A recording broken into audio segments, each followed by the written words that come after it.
Hey everyone, welcome back to the Color Authority. Today I'm going to be interviewing Stefan Ytterborn. He has a long background as entrepreneur, promoter, and strategist within contemporary and industrial design and communication. He is covering all segments of the value chain when being indeed responsible for developing more than 2,000 consumer products. His current work combines previous experiences with interests that matter to him and that he's passionate about. His latest venture is Cake, an exciting ride on the journey towards a zero-emission society.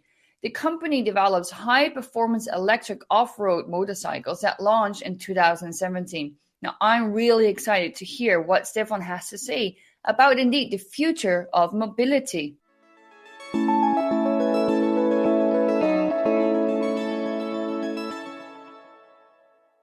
Good morning, Stefan. How are you today? I'm all right. Thank you so much. All good on my side. Welcome to the podcast of the Color Authority. I'm excited to have you here. As we discussed when we met for the very first time, I ride motorcycles. I've been working in the motorcycle industry for many years. I'm a big fan of your brand, so I'm excited to have you here. I normally start all my interviews with the same question, and that is also for you, Stefan. What is color to you? Well, it was kind of interesting as we got to meet the first time because you were referring to the cake color, which is still very grayish. Anyhow, I need to enhance the fact that I love colors. So the more colors you at times, the more, it's a matter of feelings and not at least the opportunity to surprise and to bring some joy. On the other hand, I kind of like the monochromic, dullish kind of pragmatic and I'd say bold colors or hazy colors and so forth. But again, color is very important to me. You are a strategist. Obviously, I read a little bit about you. I mean, we met before, and I met your brand before, so I've been a fan, as I said, but I haven't read a lot about you personally. And it was very interesting to see that you are really a strategist at heart. You've started many different companies.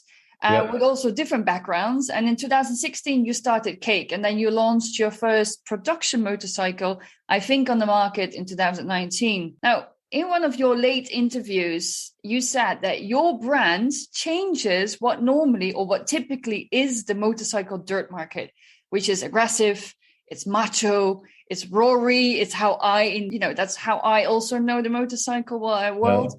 How is Cake different? And what was your vision? I think that there's, depending on who you're going to, talk to and establish some kind of a bond together with, there are always different perspectives. But on my side, doing what we're doing at Cake, which is, we'll probably get into it a bit more. But to start with, I think that there's a benefit on my side not being burdened by the motorcycling culture while getting into it. And what I did was that I did get into it and I loved it by, getting different brands, electric motorcycles, and somehow realized that there's nothing out there at the moment, when I started this journey myself, where the chassis and the drivetrain were kind of optimized in conjunction to each other to actually accelerate the upsides of the electric drivetrain itself. And I'd say that not being burdened by the motorcycling culture coming in from the outside, where my inspiration is totally different, that we may get back to that. I think that I could actually pass a number of don'ts or borders that are not meant to be crossed if you're part of that something which has been evolving for years and years and years. So a bit naive and a bit stupid getting into stuff, not understanding what mistakes I was doing has been a benefit to at least getting to the point where we're at right now. I love the name, by the way, Cake. I mean, where did this name come from? Yeah, it's a weird, if I had gone to some kind of an agency asking them to pay them to come up with a name, they definitely would not have come up with the name Cake. But the story is that my previous company, POC, which built on the mission of saving lives and reducing consequences of accidents for gravity sports athletes, skiers, snowboarders, and cyclists, and so forth, uses a symbol similar to the crash test dummy symbol, that you'd be seeing on metal mannequins when test crashing cars and stuff. And I love the symbol graphically, and it's a symbol that was perfect for a company into protection. So choosing that, not knowing at the time what to name the company, I was looking at it one morning, trying to perceive what it looks like from the above, and it looks like pieces of cake. And piece of cake is a nice saying. So the P for piece and the O for of and the C for cake. Made a short name POC, easy to pronounce, very useful, for different purposes, graphically and so forth, and on products. And then when I left and sold POC back in 2016. The new symbol, the logotype of cake, is like a cake from above with a piece missing from that cake. So the piece of cake is gone and the rest of the cake is still there. Very far-fetched, but that's the long story and explanation to the name. Yeah, well, I'm big on storytelling. As a color designer, there is no such thing as just throwing a color on a product. It's first storytelling and then comes to translation. So I love that story. You have had indeed an interesting career. We just talked a little bit about your previous company. You switched between many different industries, but you've always been part of progressive startups. You've always done what you thought at least was missing, or something that what you were passionate about. So mostly you created your own businesses, right? I mean, in purposeful design. What drives you? What drives you to do this? The leading star in my life has always been, reacting on something which I think maybe improved from one, from whatever angle it might be. But the common denominator has always been purpose. So even though when I was, working in Finland with the brands of Arabia and Itala, for instance, into glassware and ceramics and stuff like that, and I've been, pretty much in that sector or the space of furniture and interior design and all that. But even at that time, my passion has always been, or my interest has been, to become as relevant as I possibly can.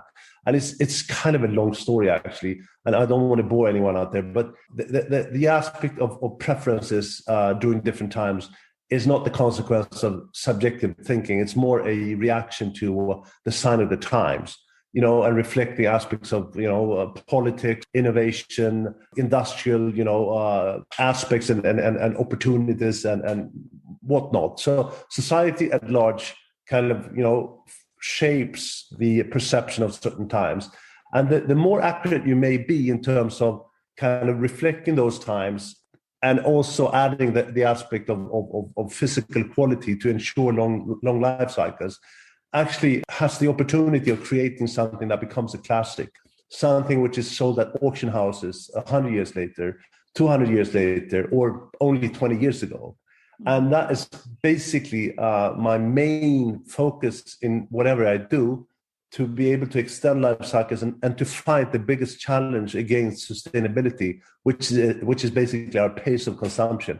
Anything that we can extend is so much, more valid in terms of supporting aspects of sustainability than just, using a cleaner cotton or a leaner way of manufacturing something or whatever it might be. So that is again something that I had with me back in the days, speaking about glassware or sofas or whatever it might be. Same thing now, doing what we're doing with on the motorcycle side of things. So you closely look at what's happening in society, what's happening like external factors, what's happening. Yeah, and in the world. it's not analyzing. It's my general interest for such things. I mean, that's what that's what I waste my work time and my free time in. Looking at what goes, what's up, what goes around. What are directions and opportunities and challenges and stuff that we need to deal with. So that kind of it establishes kind of some filter on my side, which is basically where all ideas are being filtered through, and then I come up with my not saying that I know anything better than anyone else. That's how I subjectively kind of process these aspects and general what's going on out there. Yeah, it comes naturally to you. I think indeed those people who are really good at what they do, it's because they just tap into what they're naturally, what their intuition is indeed. I'd say that again, which is one of the I try and tell my kids that, or anyone actually. I hate sharing advice, but if someone asks me, I would say that stick to what interests you the most, and that is going to be your your, I'd say, lucky star leading you forward and, promoting the ability of becoming really, really talented in what you're doing, because it's the best, energy or dope that you can actually use to move forward with elegance and relevancy. Yeah, true. We met at EICMA back in November here in Milan. So the motorcycle show organized every year. And as I told you, I started my career in the motorcycle industry. Occasionally, I come back to the show. Yeah. Many of the designers that I know in the field and a lot of journalists said that your stand was the best, the most innovative, the most exciting. Why do you think that is? And what makes you so different, especially on a fair like EICMA? Well, it's not hard to be different at EICMA, to be honest. I mean, again, without, shooting down the motorcycling culture, but I don't think that there's a single show in any trade around the world where you see that many women being, I mean, in the era of equality and balance and so forth. I mean, the motorcycling industry is probably the most sexist business there is in the world. So that said, it's very conservative, and I think that you need to choose your battles too. I mean, if I had gone in to do what we're doing in most other industries, the level of forward motion and innovation, aside from general performance aspects, because that's always it's a men's world in this case, and when it comes to performance, it's always going to be a race between different guys out there trying to beat each other. But in general, when it comes to developing accuracy according to a changing society, I think that the motorcycling industry is very, very conservative. Yeah. So of course, it's easier to make a mark in such a terrain. Yeah, no, if I was so surprised after 2 years being obviously stuck in my home to see that certain things don't change. And I was surprised that Yamaha had a male model. So I was like, oh, well, at least that's different than the last couple of years. But indeed, walking there as a woman, 5 years in the motorcycle industry that I worked there as only European woman also among the Japanese in product planning. I mean, I get what you're saying, indeed. Yeah, it is a very conservative world. And hopefully brands like yourself are slowly going to change it. Yeah, hopefully. We'll see. We're doing our best. Yes. You want to indeed combine that excitement that the motorcycle industry definitely has with indeed responsibility, something that maybe sometimes is not really the key priority. What does that look like in the world of motorcycles? Well, in our case, I think that what we did basically after, starting this journey by just getting electric motorcycles, I just, I ran into an electric motorcycle maybe 7 or 8 years ago, and it immediately kind of spoke to me saying that, hey, get me, ride me, I'm this is going to be fun. And what really resonated with myself was the fact that it was silent and it didn't pollute. So I could see myself out there exploring. So I got the bike, and eventually I had, more than, I nearly had 15 bikes at the time, without the idea of starting a business. But then I started realizing that what the majority of the motorcycling industry is doing in terms of developing the electric side of things is to try and replicate the character of a combustion engine bike, which is against my philosophy here, because it's not really how those different species actually they're very different. So doing what the motorcycling industry is doing, trying to replicate the performance and character, they need to put on tons of battery cells, and 120 kilo combustion engine bike ends up being 50% heavier. My take on this was, let's try and go the opposite way, reducing, making the bike as light as possible and reducing the number of cells needed to optimize performance. And this worked out really well. The challenge was that there was nothing off the shelf that we could use. I had to develop, everything from hubs to spokes and rims and even tires. So, the first bike, which is the off-road calc platform, only has 3 standard components, which is foot pegs, brake levers, and rubber handles. Basically, everything else is optimized and to make it as light as possible, and therefore reducing the number of battery cells.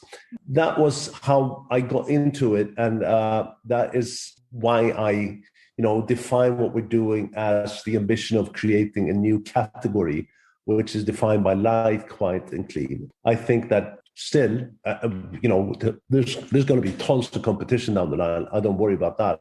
And I think it's going to be good. But still, I think that the way forward for the majority of vehicle manufacturers, because they're all going to go electric eventually, is still trying to kind of build on the chassis, that has evolved over years and years and years to promote a gasoline combustion engine drivetrain. And it's simply not the best way of promoting the joy and the fun of riding electric. But that's my subjective idea.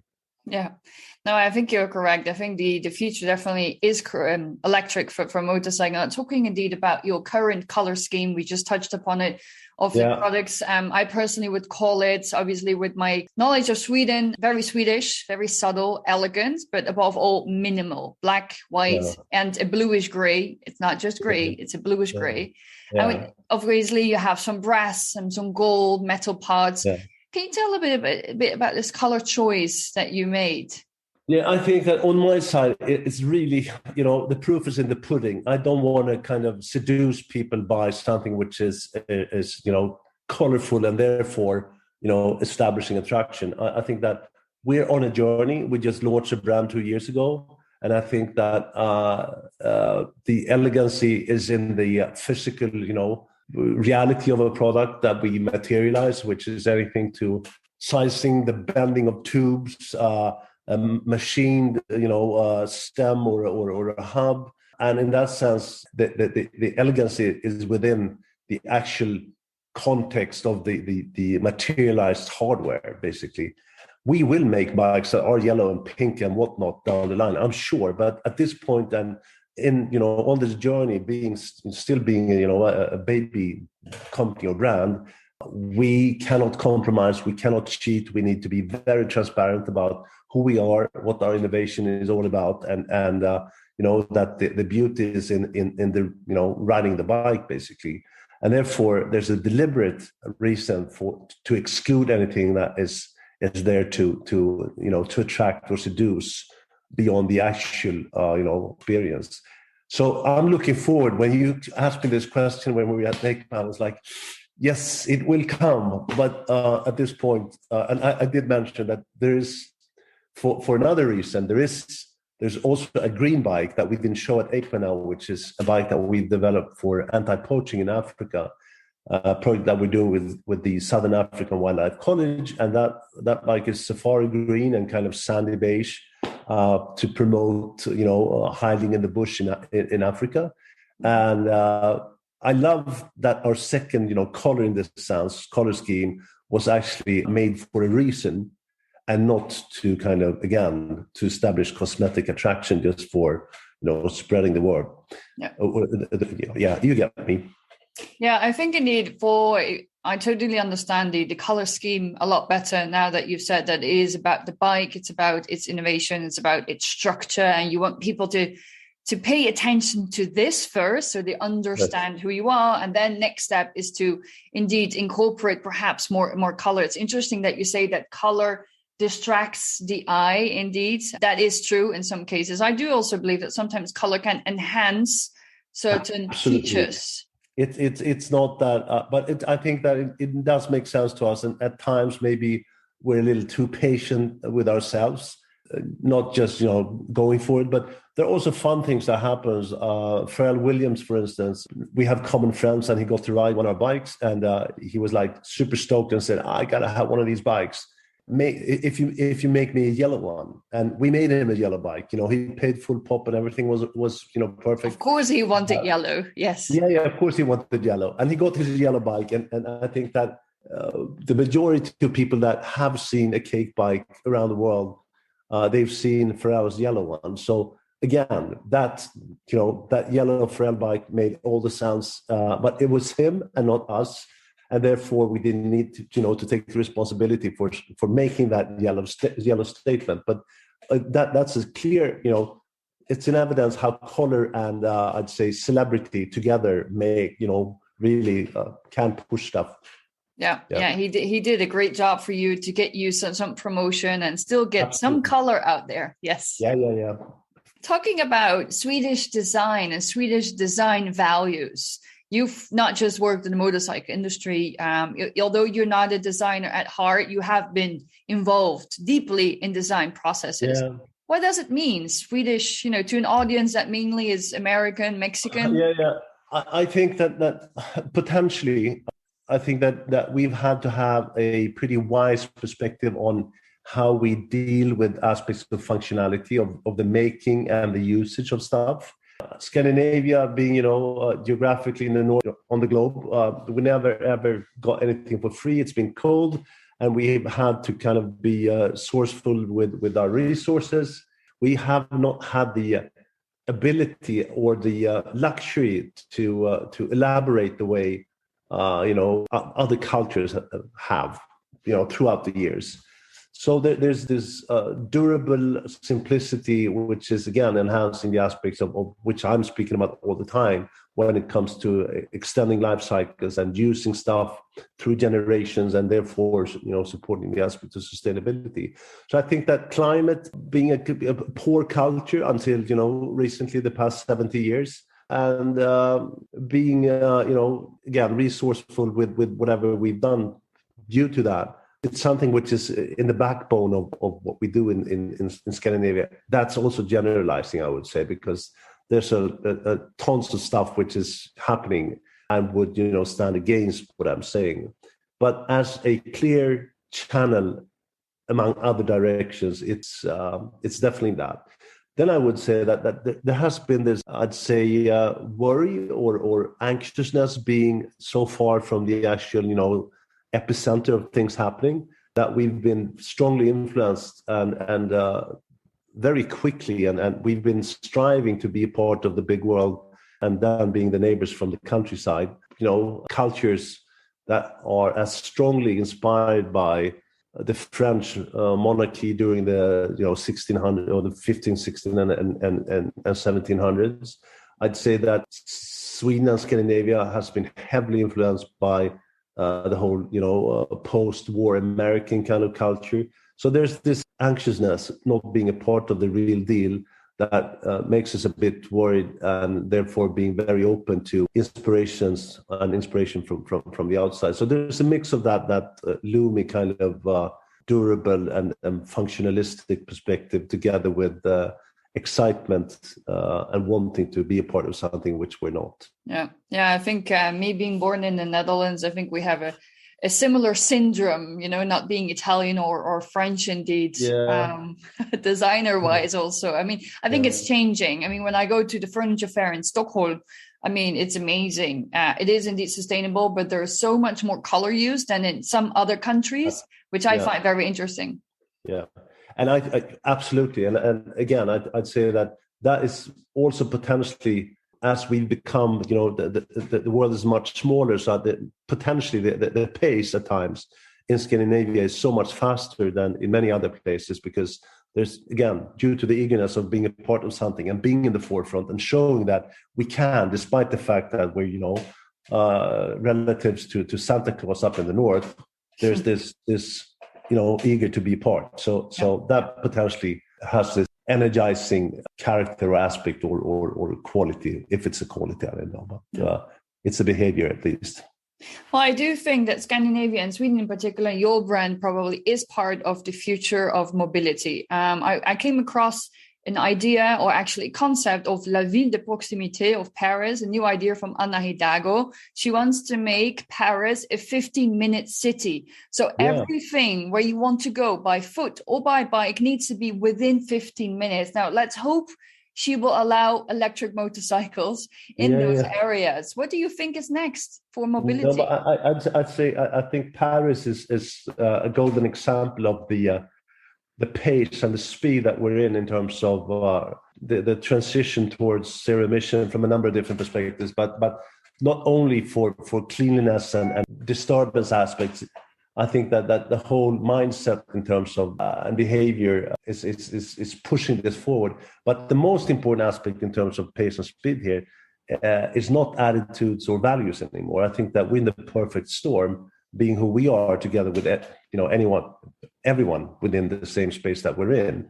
If we had had this discussion 6 months ago, I would have said that our business-to-business customer is a short-haul urban transportation company, which has a sustainability-oriented kind of perspective on things. Today, 6 months later, I'd say that unless you have a fossil-free solution when it comes to short-haul urban transportation, within the next 24 months, you're going to be out of business. And again, it's due to regulation and lawmaking, and not wants and will and attitude anymore.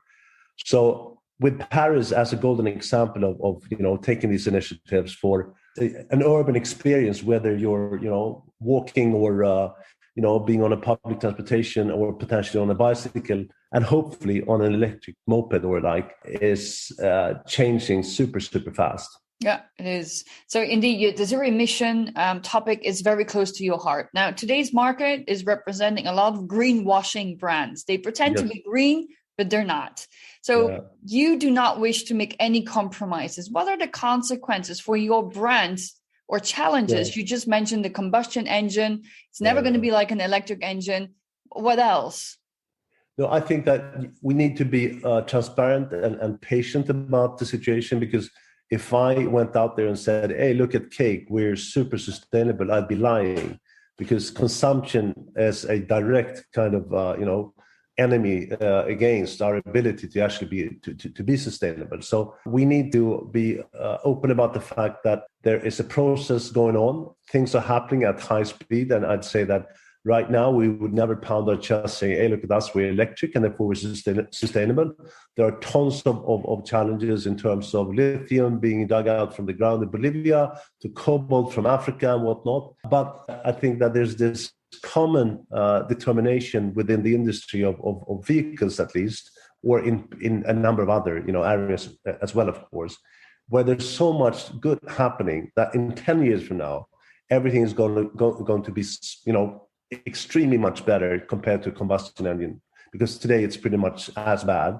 But doing that, or avoiding the greenwashing aspect, we need to be transparent about what initiatives we're taking, what our shortcomings are, what we need to work with, what we need to improve, what definitely is not going to be part of our kind of recipe in terms of creating transportation devices down the line. So again, we have this project developing the first fossil-free motorbike together with Vattenfall, which is one of the big power companies in Scandinavia. That is to be launched in 2025. And that's an open source project that we'll be communicating on a 6 to 8 weeks basis about how things are going, how far we've come, what detours that we've ran into. And of course, we're not going to reach the 100%, but it's an aim. We might get to 75% or 83 or 91.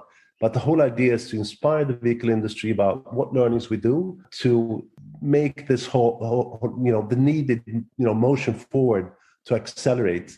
So again, there's so many other topics to what we're doing in terms of sustainability-oriented initiatives.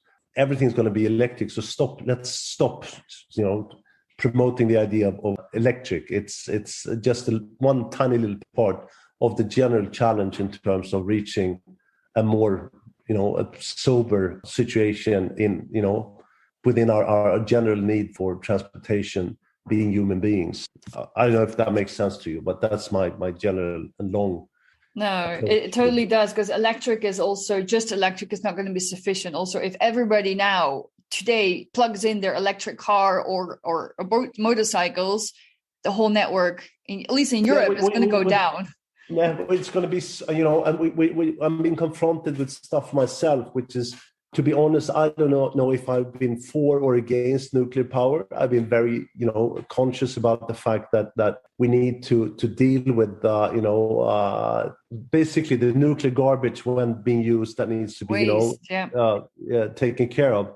And that said, with the amount of electricity needed going forward with shutting down all the burning coal aspects, it's going to be challenging, and we might need to accept things that we were hesitant against before, because it's not about something which is perfect. It's what makes the least kind of impact on ability to promote a better solution for the planet and people, in general. Yeah. So it's a tricky question. And again, don't try and convince people that you have the solution for how to deal with sustainability parameters. We need to be patient. We need to be open. We need to be smart about how we play this. But again, I have a strong belief that our industry and a number of industries, we are definitely moving in the right direction. So we'll solve a number down the road. Yeah. So back to the design process, you indeed mentioned that almost everything nothing is off the shelf on your bikes. Everything is sourced. That's an amazing design challenge. How does this influence your color palette? So because you do have a color, people that say that gray, white, and black are not colors, I don't even speak to them. So colors are selected first. Yeah. Or is it the result of the materials because of your need for lightweight as well? Yeah. Yeah, it's absolutely a consequence of the the character of the material. Mm-hmm. So with years and years and years of experience and working with different materials, you also kind of establish some kind of a preferred appearance of a certain material, the way it has been the way it's been manufactured and the way it's actually being treated afterwards and so forth gives it of different characters, of course. It's not about hiding, it's about enhancing the excellence of each material. So I have extremely high respect of the material and its kind of inherited qualities. That's bringing that forward is important. So and again, that bluish gray color that we choose, I mean, there are a number of reasons to that. I mean, Suzuki is yellow, Yamaha is blue, Kawasaki is green. We needed something which was not, busy. It's a very, deliberate gray bluish. So it's not randomly just, making a gray something. But I think that at any point where we can, without hiding what's inside, but being able to transparently declare what the content of each functionality and piece is and where it derives from is deliberate too, of course.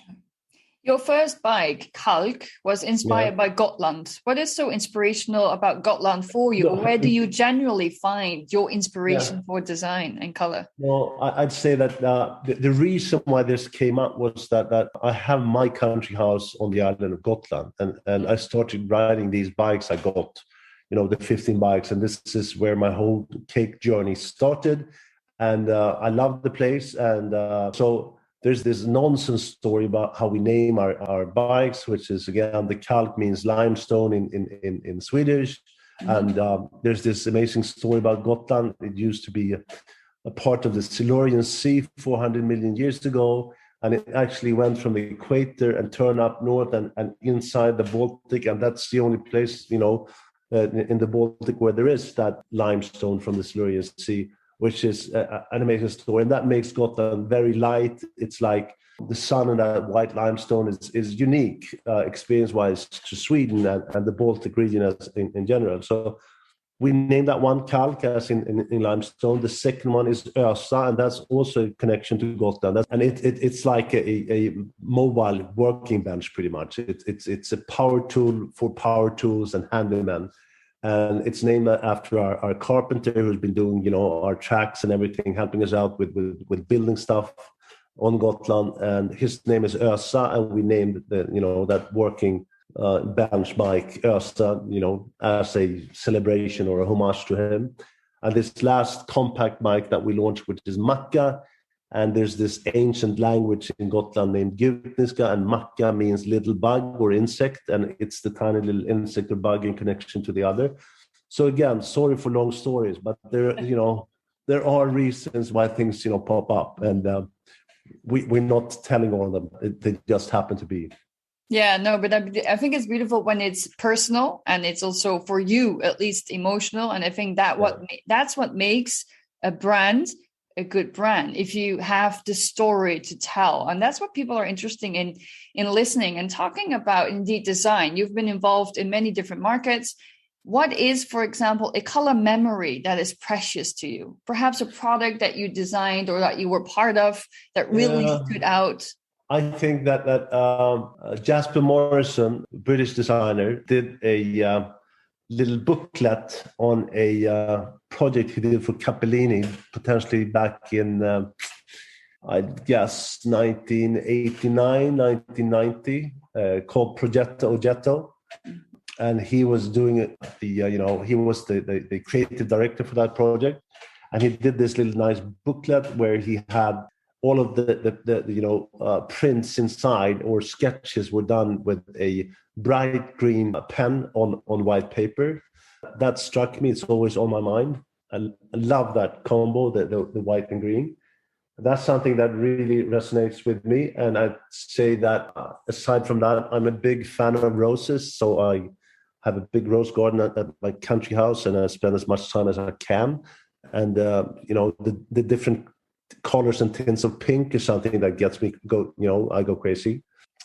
So I'd say that green and the pink, and green and pink works really well together as well. So I'm very much in that.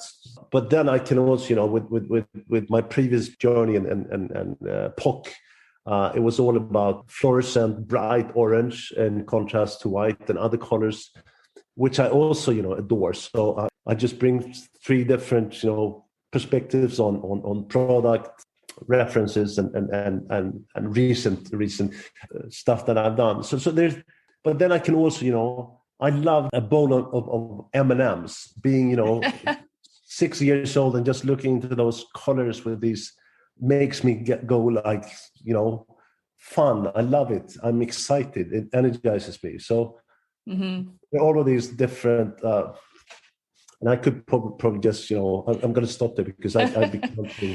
Well, these are at least a very good color memories, and indeed, who doesn't like colorful food? I think everybody loves colorful food. What is next for you, Stefan? What happens after cake? What do you dream about? Yeah, I right now I dream about cake every day, and I'd say that there's going to be a certain time where I'm going to start searching for something else.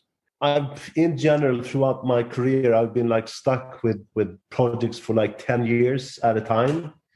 And when I can feel the energy fading out, which is really evident, I start, processing new business ideas.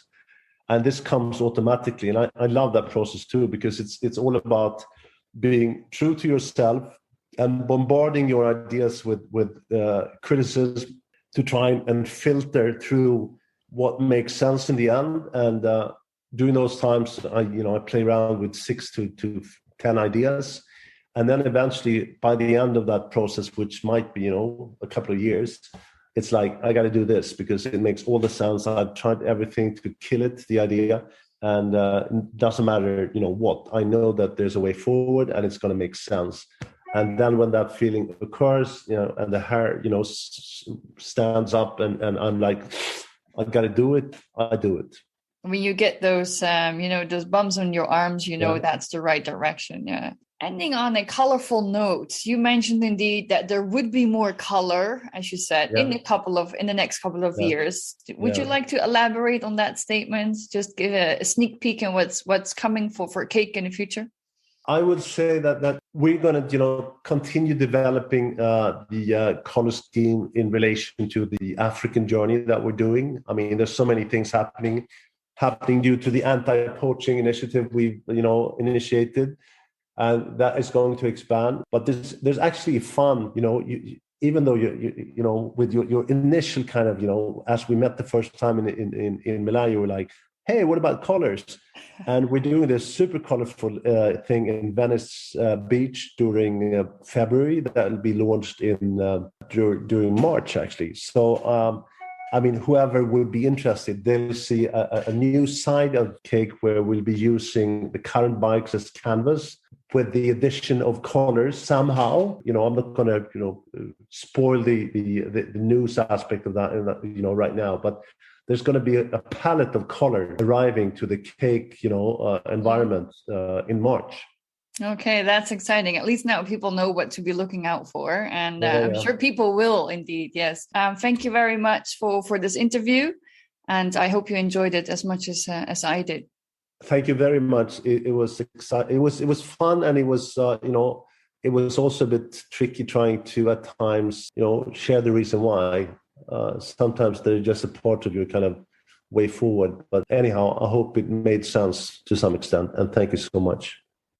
So this was Judith Van Vliet from the Color Authority. Thank you for listening again to yet another episode. If you haven't done so, please go to Apple Podcasts, subscribe, review, and send us feedback on this episode. And I hope that you will be listening to the next episode coming out very, very soon. Thank you and have an amazing, colorful day.